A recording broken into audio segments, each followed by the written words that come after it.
Hello everyone, I came back here for you. Today we will learn about Shershah Suri's field system. Okay, भूराजस्व व्यवस्था के बारे में आज हम पढ़ने वाले थे। तो ये सेशन जो है कंप्लीट रहने वाले। इससे पहले हमने पढ़ा था कि जो उनकी सेंट्रल जो हमने पढ़ा था सेंट्रल जो उनका प्रशासन करने की जो टेक्निक थी उसके बारे में पढ़ा था। सेंट्रल उनके एडमिनिस्ट्रेशन के बारे में पढ़ा। इसके अंदर मैंने पढ़ा था दीवान वजारत, दीवान ए। We will revise again. हमने पढ़ा दीवान वजारत related to PM, similar to PM there was wazir, and military system there that name was Diwan e Arz और Aris and Diwan e Risalat, communicative and communication department, and there was Diwan e Insha, that department which work right to and right to king's farman and how to obey people that farmans. Okay, and the next was diwan a kaza. Yes, diwan a kaza, there would be kaza, and this department related to judiciary. And the next one, and the next and last point was diwan a warid e mumalik, diwan e warid, diwan e warid, and diwan e warid there was intelligence bureau, intelligence department, we can say simply. And in the different manner we can say, like diwan e warid, there was a different name, like yes, secret department and intelligence department, we can simply say intelligence department or secret department as well. And there was people who gives me information related to other countries. Okay, एक तरह से ये जो काम था गुप्तचर विभाग का, जो हमने पढ़ा दीवान ए वरीद के बारे में। तो ये हमारा रिवीजन हो गया। अभी कम होता है भू राजस्व व्यवस्था पर। हम यहाँ पर थोड़ा सा इंपॉर्टेंट चीज़ है उसके हम सिर्फ रिवीजन करेंगे, ज़्यादा कुछ नहीं पढ़ने वाले हैं। तो देखिए यहाँ पे सबसे पहले आएगा गज सिकंदरी। What is the mean of गज सिकंदरी? तो गज सिकंदरी आएगा किसने बनाया, तो हम सोचेंगे पता नहीं किसने बनाया, सिकंदर लोधी बनाया, बनाया होगा। लेकिन गज सिकंदरी जो था एक भूमि मापने की एक जो थी, जिस तरह से आज के टाइम में स्क्वायर फीट वगैरह जो होते हैं ना, उनकी मापने की जो है, जैसे आज के स्केल टाइप होते हैं जो नापने के फीते टाइप होते हैं, उनसे नापा जाता है। लेकिन उस टाइम पर गज सिकंदरी से ज़मीन को नापा जाता है उससे। ठीक है, अब दूसरा यहाँ पे आया पट्टा और कबूलियत। ये कि भाई क्या चीज़ है, ये पूछा जा सकता है। तो किसानों के शोषण को बचाने के लिए शेरशाह ने पट्टा और कबूलियत नाम की एक जो है ना व्यवस्था को शुरुआत की थी। अब क्वेश्चन आ सकता है कि पट्टा और कबूलियत क्या थी और किसने शुरू की थी? तो पट्टा और कबूलियत पट्टा और कबूलियत जो है शुरुआत किसने की थी? शेरशाह सूरी ने। किस लिए की थी? क्योंकि जो ज़मींदार थे वो निचले तबके के जो वो हुआ करते थे, ज़मीन के मालिक। ठीक है, तो वो क्या करते थे, उनका शोषण करते थे ज़मींदार, क्योंकि ज़मींदारों के पास पूरे के पूरे चक हुआ करते थे, कई सारे खेतों के मिलाकर के जो जगह बोलते हैं उसे चक बोलते हैं या पट्टा बोलते हैं। पट्टा मीन्स ये होता है कि भाई हमने किसी से लोन ले लिया और हमको जगह दे दी। अब ज़मींदारों ने क्या करा, हमारी चीज़ भी रख ली, पैसे में वापस नहीं करे, तो वो चीज़ थी। तो किसानों के शोषण से बचाने के लिए पट्टा और कबूलियत की व्यवस्था किसने शुरू की थी? शेरशाह सूरी ने। कम ऑन द नेक्स्ट पॉइंट, इसमें लिखा हुआ यहाँ पर एक चीज़, पट्टा। देखिए, पट्टा एक राजकीय पत्र होता था जिसमें उपज के क्षेत्र का उत्पादन भू राजस्व की जानकारी लिखी होती थी, जिससे कबूलियत के रूप में सहमति पत्र हासिल कर ली जाती थी। मतलब एक हम कह सकते हैं एक जिसे हम बोलते हैं एग्रीमेंट होता है, जिससे इन्होंने बोला है पट्टा। ठीक है, अब कबूलियत क्या होती है? कबूलियत ये होती है कि हमने उस चीज़ को एग्रीमेंट किया तो उस पर साइन करना पड़ेंगे। तो साइन को जो है ना, यहाँ कबूलियत वर्ड बोला है। कबूलियत रूप में सहमति। कबूलियत मतलब कबूल है, कबूल मतलब एक्सेप्ट करना किसी चीज़ को। हम जब किसी चीज़ को एक्सेप्ट करते हैं तो साइन करते हैं ना वहाँ पर, तो वो चीज़। तो हमने यहाँ पर क्या चीज़ सीखी? कबूलियत और ये पट्टा जो है क्या चीज़ है और किसने इसका यूज़ किया और कैसे किया। पट्टा और कबूलियत एक जो है किसानों को शोषण से बचाने के लिए जो शुरुआत की थी शेरशाह सूरी ने। पट्टा क्या है? पट्टा एक तरह से कह सकते हैं एग्रीमेंट है, जबकि कबूलियत है सिग्नेचर के रूप में सहमति लेने को इन्होंने क्या बोला? कबूलियत। आगे लिखा हुआ है कुछ यहाँ पे एक और पॉइंट दिया, जैसे लिखा हुआ नकद और क्या लिखा हुआ? अनाज। इन्होंने बताया कि शेरशाह सूरी के समय में नकद और अनाज दोनों के रूप में जो है चीज़ों को लेने देने की प्राथमिकता थी। पहले ज़माने में आपने देखा होगा, नानी दादी के ज़माने में या उनके मुँह से सुना होगा आप लोगों ने कि कोई भी चीज़ अगर हम किसी से लिया दिया करते थे तो किस तरह से लिया करते थे? अनाज के द्वारा लिया दिया करते थे कि हमने उनको चाहिए चावल, हमने हमारे चाहिए अनाज, हमने उनसे एक्सचेंज कर लिया।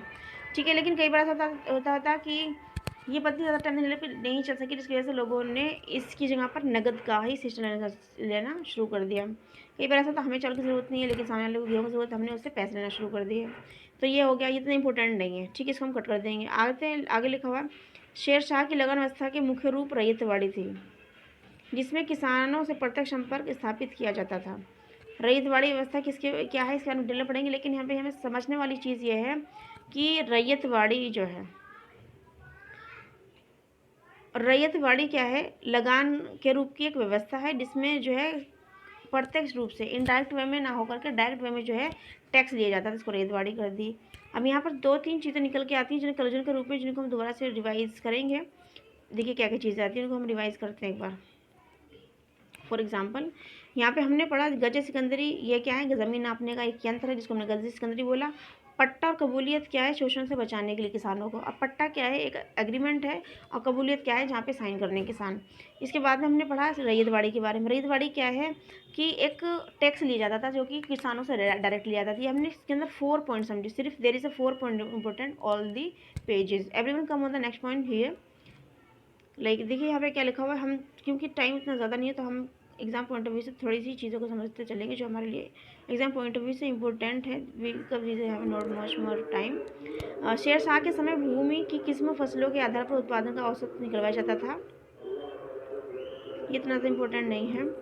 यहाँ पे जो इम्पोर्टेंट चीज़ ये है, उत्पादन का 1/3 यानी कि 1/3 भाग कर के रूप में वसूल किया जाता कर लिया जाता, तो 1/3 ले रहे हैं भाई, अब बच क्या रहा है इसमें। मुल्तान के उत्पादन का 1/4 वसूल किया जाता था, मतलब 75%, 1/3 इधर ले रहे हैं 75%, और यहाँ पे ले रहे 25%।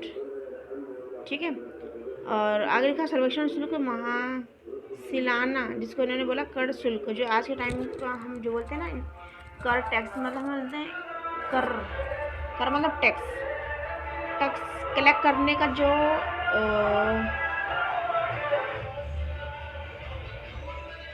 कर्मश बुरा है उसका 2.5% 5% होता था।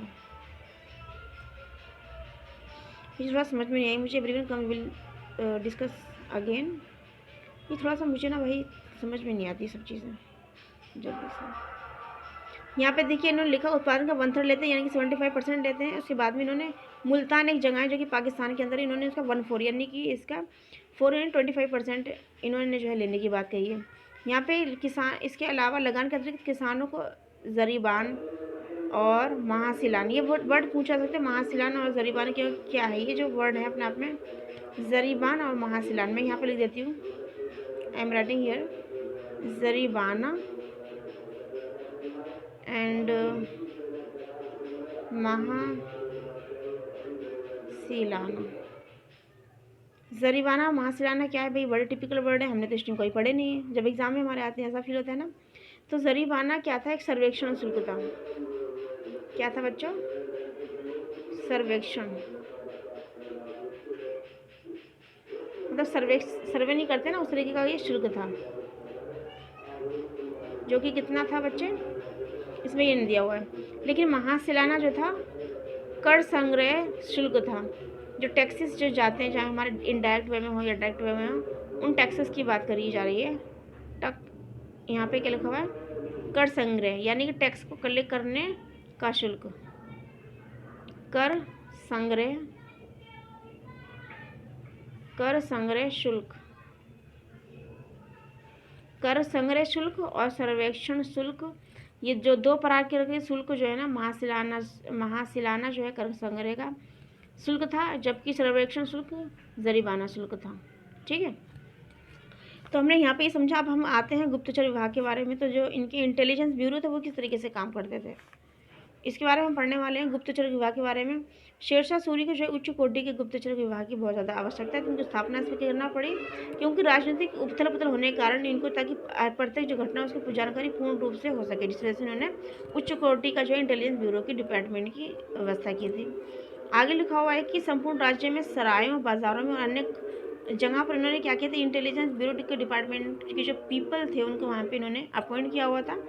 और प्रत्येक भाग से रोज शासक, इसमें ज़्यादा कुछ इंपॉर्टेंट चीज़ नहीं है, इसमें ये पूछा गया कि उच्च कोटि का intelligence bureau department, intelligence department जो था किसके टाइम में था, तो हम कह सकते हैं शेरशाह सूरी के टाइम में था, और जिसकी वजह से उन्होंने बहुत ज़्यादा घोड़े दिए थे। ज़्यादा कुछ इतना इंपॉर्टेंट बात नहीं है।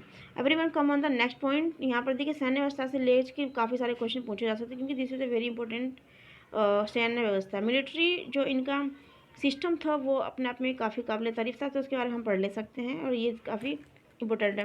देखिए दाग और हुलिया की पद्धति किसने शुरू करी थी, तो अलाउद्दीन खिलजी ने शुरू की थी। इसके बाद में अलाउद्दीन खिलजी के बाद में इस पद्धति को दोबारा से पुनर्जीवित जो किया था वो किसने किया था, सो शेरशाह सूरी ने। क्वेश्चन आपसे पूछा जा सकता है, दाग और हुलिया की पद्धति, मैंने पढ़ा था ये क्वेश्चन 2017 में जब मैं एग्जाम देने गई थी लखनऊ। दाग गा कैसे बन रहा है, दाग और हुलिया,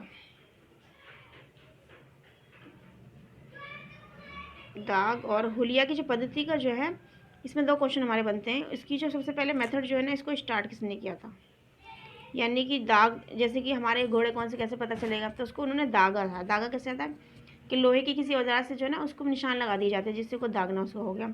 इसकी जो स्टार्टिंग जो की थी वो किसने की थी, तो वो की थी अलाउद्दीन खिलजी ने। आई am writing here only Khilji. And the next one is, अगर हम बात करें कि अलाउद्दीन की पद्धति को जो है दोबारा से पुनर्जीवित किसने किया था, उसको हम बोलेंगे दोबारा से पुनर्जीवित जिसने किया था उनका नाम था शेर खान।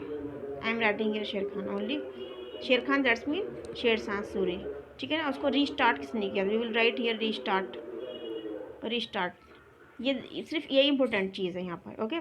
दाग और हुलिया की पद्धति start from Alauddin Khilji, and who will restart Dag and Hulia Padhati, okay, in English I don't know what will we say, I will check, okay.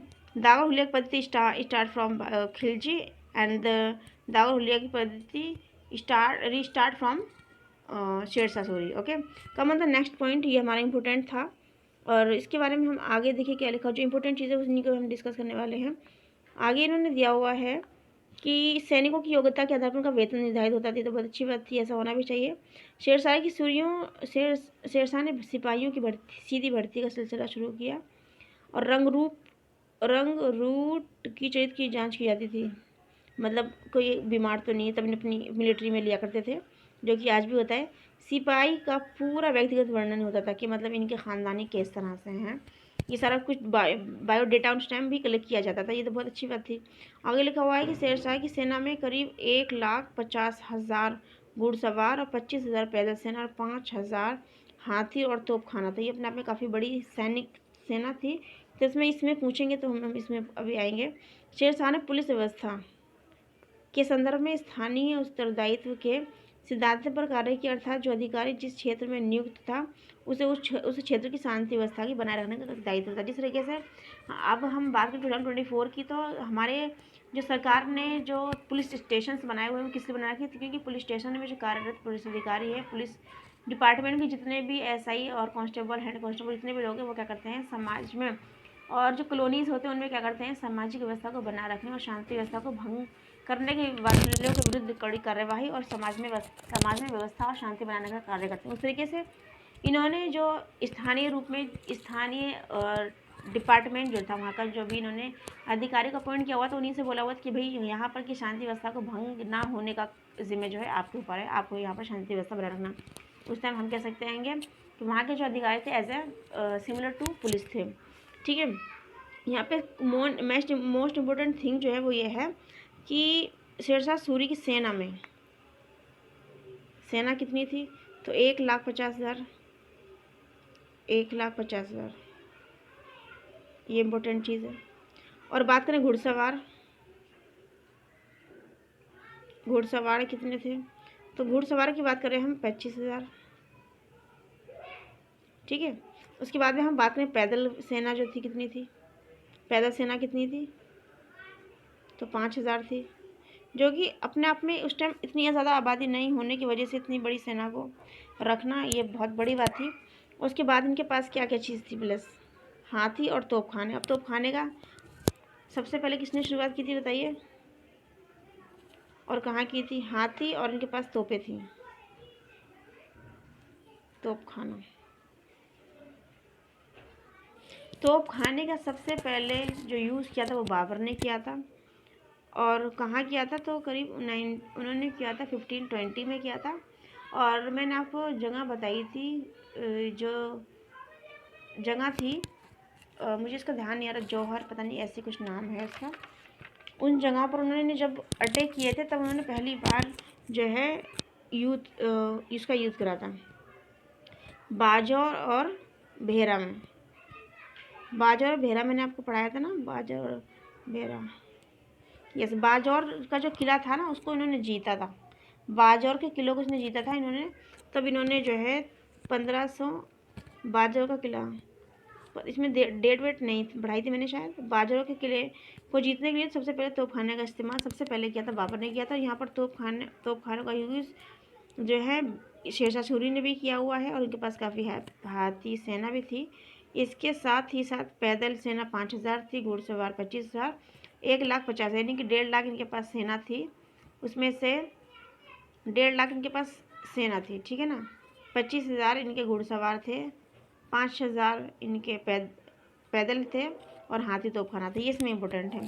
So there is a we had to learn about this thing. We will learn and I will meet you soon. Till then, take care. Bye bye. God bless you. I will meet you soon, and that's all for now.